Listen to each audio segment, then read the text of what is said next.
So, hindi po ako nakapag-attend ng service for 2 months. Yun pala, may purpose si God, bakit ako napilay na kailangan operahan. So, yung 2 months ko na yun, nasa bahay lang ako, talagang pinausap ko si Lord. Kasi pray ako ng pray, Lord, bigyan mo ako ng BG. Sabi ni Lord sa akin, hingi ka ng hingi, pero ayaw mo naman mag-obey. So, 2 months po na yun, nasa bahay lang ako. Hindi ako nag-a-attend ng BG, hindi ako nag-a-attend ng service dahil sa tuhod ko. Nagpapapray lang ako.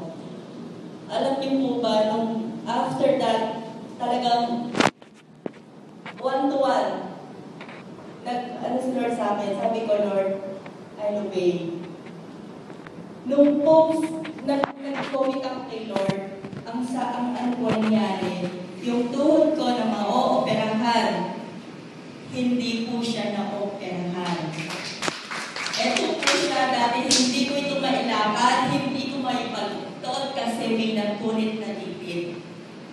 So because I stand still to my faith in God, at marami nag-pray sa akin, yung mga pastors natin dito, thank you po sa mga video ko. Talagang lahat po dami nag-pray sa akin dito. Ito po talaga, matagal ko lang gusto mag-testimony kaya ito po talaga, akala ko mga pero ayoko po talaga. Ayoko. Alam niyo po, nag-pray ako. So nagkaroon ako ng BG. Kung ano po yung ginawa sa akin ng leader ko, yun po kaya ginagawa ko sa mga BG ko. So meron po akong future leaders, dalawa sila, si Chris at saka si Joy. Paano po ba sila na-empower? One time po, may coaching kami sa leader ko, Miss Malu. Nataon, araw po ng BG namin.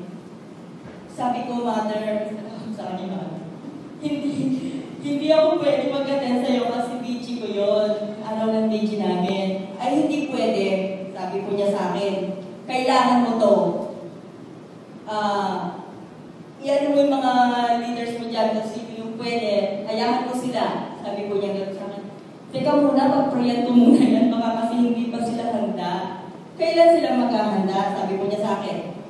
So, nag-pray po ako tapos nag-text ako kay Chris at saka kay Joy. Sabi ko, mga sis, pwede bang kayo lang muna yung mag-fellowship, kayong dalawa ni Joy ang mag-lead ng BG natin. Alam niyo po ba, sagot nila sa akin, sige po ate, kami na lang po muna. Kasi sabi niyo nga po sa amin, kailangan meron din po kayong may pakain sa amin. So, alam niyo po ang nangyari. May pinuntahan silang isang bahay na kapatid ng isang BG namin, ng kablog namin. Yung pinuntahan nila na yun, hindi pa po siya Kristiyano, pati yung family niya. Nasa slum area lang po sila, yung babae at lalabada. So, pinuntahan po nila. Alam niyo po ba si Joy, naka-receive po yung babae nung pinuntahan nila. Tapos po, matagal, pinag-prayan daw nila yung bahay, gusto ng babae na mag-attend ng service, pati yung mga anak niya.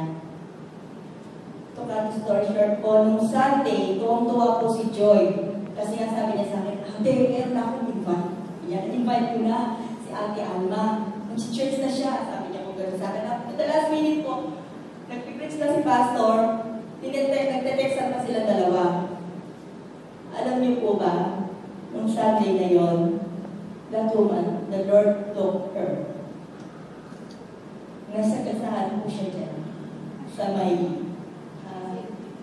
CLTV 36. Dead on spot po siya.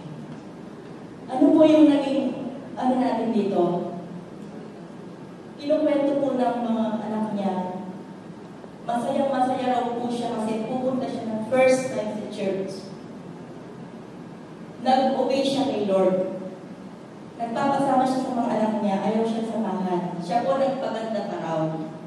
Kailangan maganda ako kasi magaganda yung mga taga-victory. Sabi po daw niya, sinabi po kanina, galing po ako sa patay ngayon nandun sa puro niya sa aparit. Alam niyo po, ang sabi niya talaga, kasi magaganda yung mga taga-victory, kailangan maganda rin ako. Alam niyo po, nung nangyari yun, wala na akong up to the last minute si Joy, talagang masaya-masaya siya, pero nung time, sabi nung, bakit ate wala pa si ate Alma? May tumawag na po sa phone niya, na nasa Quezon na. Di pa po kami naniniwala, nagka-promotion na po kami sa likod habang nag-pipil si Pastor. Wala na po akong naiintindihan. Kinonfirm po namin, totoo pala. Alam niyo po, sabi nga sa Matthew 9:37, the harvest is plentiful, but the workers are few. Di po ba? Ito po yung laging tumatatak sa akin.